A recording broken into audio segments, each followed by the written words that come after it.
सूर्यपुत्र कर्ण महाभारत का एक बहुत ही खास पात्र था। कर्ण को न केवल उनके पराक्रम बल्कि उनके दानवीर होने के लिए आज तक जाना जाता है।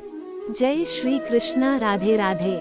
स्वागत है आप सबका हमारे YouTube चैनल रिया ऑफिशियल वॉइस ज्ञान 2.m में। दोस्तों, इससे पहले आप इस कर्ण की कहानी में खो जाए, हमारा आपसे हाथ जोड़कर प्रार्थना है, प्लीज वीडियो को लाइक, शेयर और चैनल को जरूर सब्सक्राइब करें। आइए जानते हैं कर्ण को श्री कृष्ण क्यों कहते थे सबसे बड़ा दानवीर। ऐसा माना जाता है कि उनसे बड़ा कोई और दानी नहीं हुआ। भगवान कृष्ण खुद भी कर्ण को सबसे बड़ा दानी मानते थे, लेकिन ये बात अर्जुन को पसंद नहीं थी। कर्ण की मृत्यु के समय भगवान कृष्ण उनकी परीक्षा लेने गए और कर्ण के व्यवहार से खुश होकर इसे वरदान भी दिया। मृत्यु के समय कर्ण से भिक्षा मांगने पहुँचे थे कृष्ण भगवान। युद्ध भूमि में जब कर्ण घायल होकर अपनी मृत्यु का इंतजार कर रहा थे, उस समय अर्जुन ने भगवान कृष्ण से कहा कि आपका दानवीर कर्ण असहाय होकर मौत का इंतजार कर रहा है।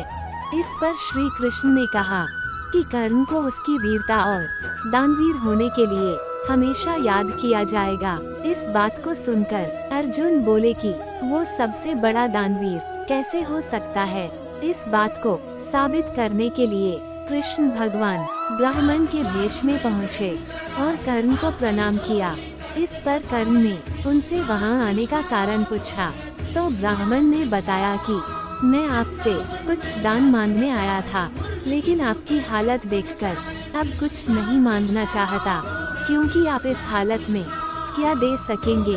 यह सुनकर कर्ण ने पास पड़े पत्थर से अपने सोने के दांत तोड़कर ब्राह्मण को अर्पण कर दिए। इस दानवीरता से प्रसन्न होकर भगवान कृष्ण अपने वास्तविक रूप में आ गए और कर्ण को भी वरदान मांगने को कहा।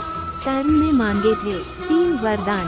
कर्ण ने वरदान रूप में अपने साथ हुए अन्याय को याद करते हुए भगवान कृष्ण के अगले जन्म में उसके वर्ग के लोगों के कल्याण करने को कहा। दूसरे वरदान रूप में भगवान कृष्ण का जन्म अपने राज्य लेने को मांगा और तीसरे वरदान के रूप में अपना अंतिम संस्कार ऐसा कोई करे जो पाप मुक्त हो। इसलिए भगवान ने उनका अंतिम संस्कार अपने हाथों पर किया था। दोस्तों, उम्मीद करते हैं आपको ये कृष्ण और कर्ण की कथा समझ में आ गई होगी। दोस्तों, आपको ये कर्ण की वीरता से भरी कथा पसंद आई हो तो प्लीज कमेंट में जय श्री कृष्ण, राधे राधे जरूर लिखें। फिर लौटेंगे ऐसे ही एक नई श्री कृष्णा से जुड़े रहस्यमय कृष्णा कथा लेकर। जय श्री कृष्ण, राधे राधे।